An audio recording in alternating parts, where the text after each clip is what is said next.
இன்னைக்கு கார்த்திகை தீபம் 2வது நாள். ஆனா, எங்களுக்கு கணக்குப்படி 3வது நாள் வந்து இது. ஏன்னா, நாங்க வந்து பரணி தீபம் ஏத்திட்டோமா, அதோட சேர்த்து கணக்கா. அதனால இன்னைக்கு 3வது நாளு.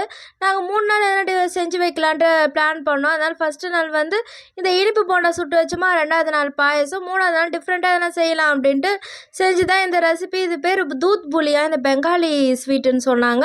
இது ஒன்றும் பெருசு இல்லை. நம்ம கொழுக்கட்டையும் அதுக்கப்புறம் பால் கொழுக்கட்டையும் சேர்த்து மிக்ஸ்டு வெர்ஷன் தான் இந்த தூத் புலி. ஒன்றுமே இல்லை. நம்ம தேங்காய் பூரணம் வச்சு செய்வோம்ல, அதே தான். தேங்காய் பூரணம் வந்து வெல்லம் போட்டு நல்லா சுருள இது பண்ணிவிட்டு, அதுக்கப்புறம் இந்த மாவை வந்து நம்ம பெசரி எடுத்துக்கிட்டு, அது கூட வந்து இந்த பூரணம் வந்து ஸ்டஃப் பண்ணி அதை அப்படியே க்ளோஸ் பண்ணி வச்சுட்டு, நம்ம பால் காய்ச்சி அதில் வந்து இந்த பூரண கொழுக்கட்டை ஸ்டஃப் பண்ணி வச்சுருக்கோம்ல, அந்த பூரண கொழுக்கட்டையை போட்டு வேக விட்டு லாஸ்ட்டாக வந்து வெல்லம் சேர்த்து கொஞ்சம் நேரம் கொதிக்க விட்டு இறக்கணும்னா நம்ம தூத் புளி ரெடி.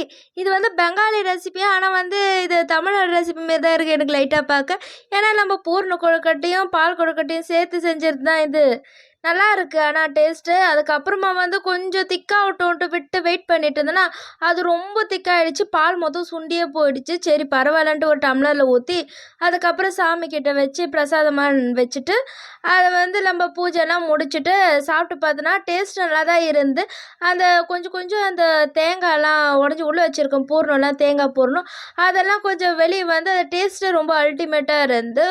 ஆனால் மொத்தமே கரையில. ஒரு சிலது மட்டும் கரைஞ்சி அந்த தேங்காய்லாம் வெளியே வந்து அது கூட மிக்ஸ் பண்ணி சாப்பிடுவேன். டேஸ்ட்டே ரொம்ப பிரமாதமாக இருந்து.